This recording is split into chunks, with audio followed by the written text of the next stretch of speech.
Welcome to English learning classes, and in this class so far we have discussed about the present tense and simple past tense. So now we'll shift our focus upon past continuous tense. अभी हम past continuous tense पढ़ेंगे।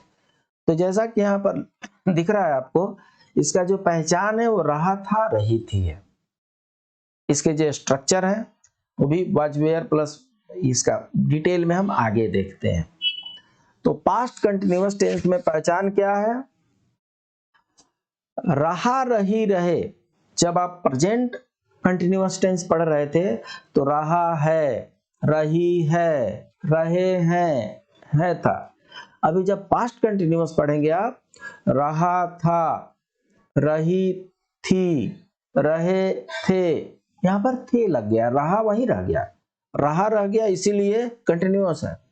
Continuous का मतलब यह होता है कि गुजरे समय में, भूतकाल में ऐसे कार्य का वर्णन है जो आरंभ हुआ था और जिसके पूर्ण होने की बात नहीं हुई है।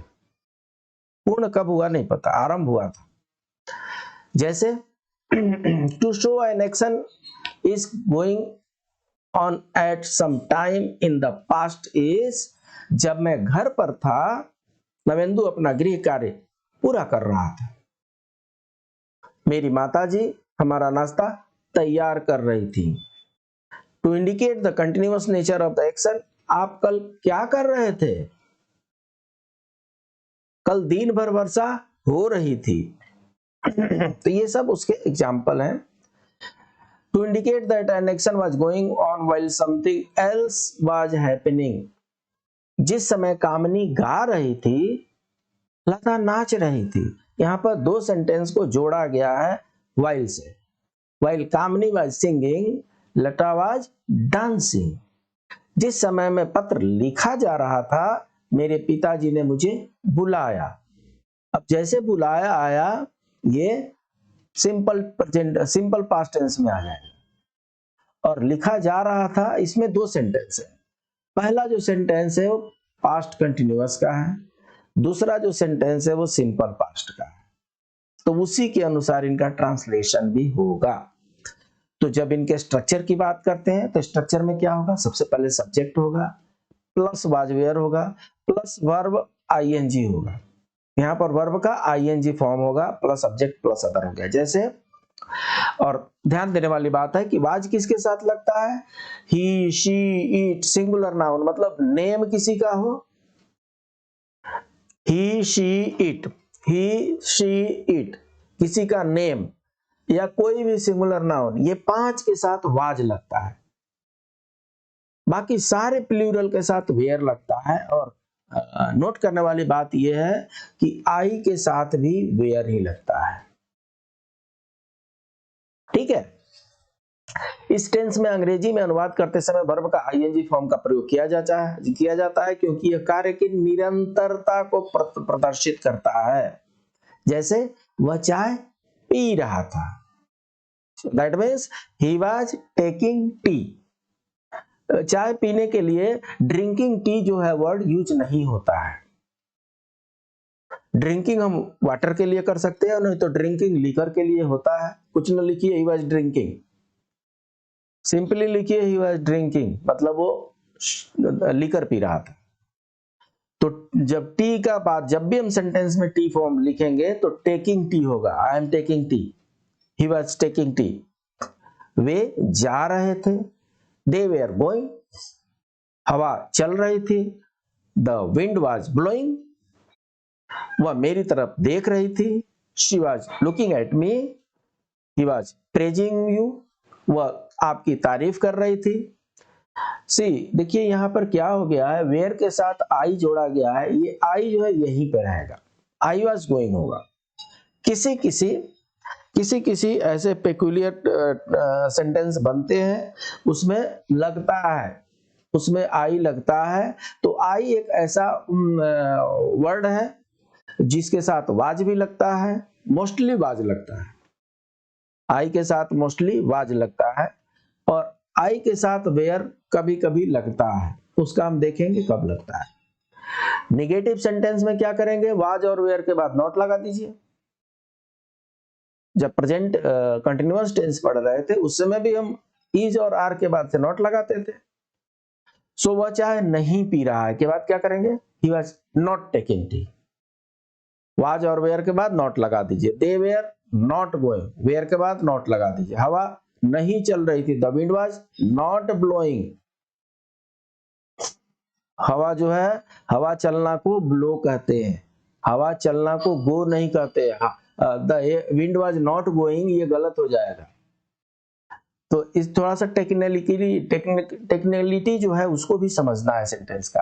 वो मेरी तरफ नहीं देख रही थी, she was not looking at me.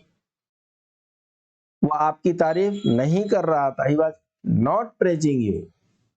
इसके बाद से इंट्रोगेटिव सेंटेंस है। इंट्रोगेटिव सेंटेंस में क्या होता है कि प्रश्न पहले पूछा गया है या बीच में। यदि पहले पूछा गया हो तो वाज वेयर का प्रयोग करते हैं, तथा अगर बीच में पूछा गया हो तो WH का प्रयोग सबसे पहले करते हैं, फिर वाज वेयर का प्रयोग करते हैं। इसमें दोनों को हमने ऐड कर दिया है। Why was he taking tea, वह चाय क्यों पी रहा था, भूख लगी थी और किस लिए। क्या वे जा रहे थे, वेयर दे गोइंग। यहां पर देखिए, यहां पर where they going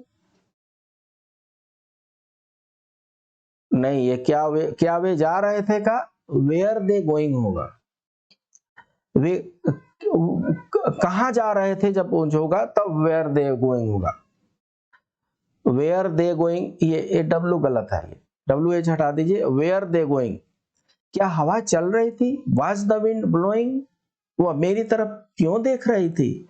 why was she looking at me, क्या वह आपकी तारीफ कर रहा था। वाज ही प्रेजिंग, जब आपको वाई वेयर हुज होम आए तो उनको सेंटेंस में सबसे पहले लगाना है, नहीं आए तो वाज वेयर को सबसे पहले लगाना है। दोनों है तो पहले वाई लगाइए फिर वाज लगाइए। Why was she looking at me, ये करेक्ट सेंटेंस है। इंट्रोगेटिव नेगेटिव, तो इसमें क्या है, सब्जेक्ट के बाद नॉट लगता है। यहां पर वाज और वेयर के बाद नॉट नहीं लगता, यहां पर सब्जेक्ट के बाद नॉट लगता है। प्रश्नवाचक और नकारात्मक शब्दों में ध्यान रखा जाता है कि प्रश्न पहले पूछा गया है या बीच में। पहले हो तो वाज वेयर के प्रयोग सब्जेक्ट के पहले करते हैं और नॉट का प्रयोग सब्जेक्ट के बाद, और बीच में हो तो WH का प्रयोग सबसे पहले करते हैं फिर वाज वेयर का प्रयोग करते हैं। मतलब WH फॉर्म के जितने भी इंट्रोगेटिव प्रोनाउन है उनको सबसे पहले लाना है अगर है तो। वह चाय क्यों नहीं पी रहा था, why was he not taking tea. तो देखिए, why was he not taking tea, subject के बाद नॉट आया है। एक शॉर्ट फॉर्म भी आता है वाजंट। शॉर्ट फॉर्म जब आएगा तो ये यहाँ किसके साथ अटैच हो सकता है, उसको हम आपको सिखाए नहीं है, इसलिए हम उसकी चर्चा बाद में करेंगे। अभी के लिए इतना ही समझिए कि यहाँ पर नॉट जो होगा वो सब्जेक्ट के बाद होगा। क्या वे नहीं जा रहे थे, वेयर दे नॉट गोइंग, क्या हवा नहीं चल रही थी, was the wind not blowing. तो इस तरीके से आपका जो पास्ट कंटिन्यूअस टेंस है वो प्रेजेंट कंटिन्यूअस टेंस का ही एक रिप्लिका है, एक कॉपी है, एक शैडो है। अगर आपने प्रेजेंट कंटिन्यूअस टेंस समझ लिया है तो प्रेजेंट कंटिन्यूअस टेंस में इज आर एम लगा करके वर्ब का ING फॉर्म लगाते हैं। पास्ट कंटिन्यूअस टेंस में वाज वेयर लगा करके वर्ब का ING फॉर्म लगाते हैं। इतना ही तो फर्क है।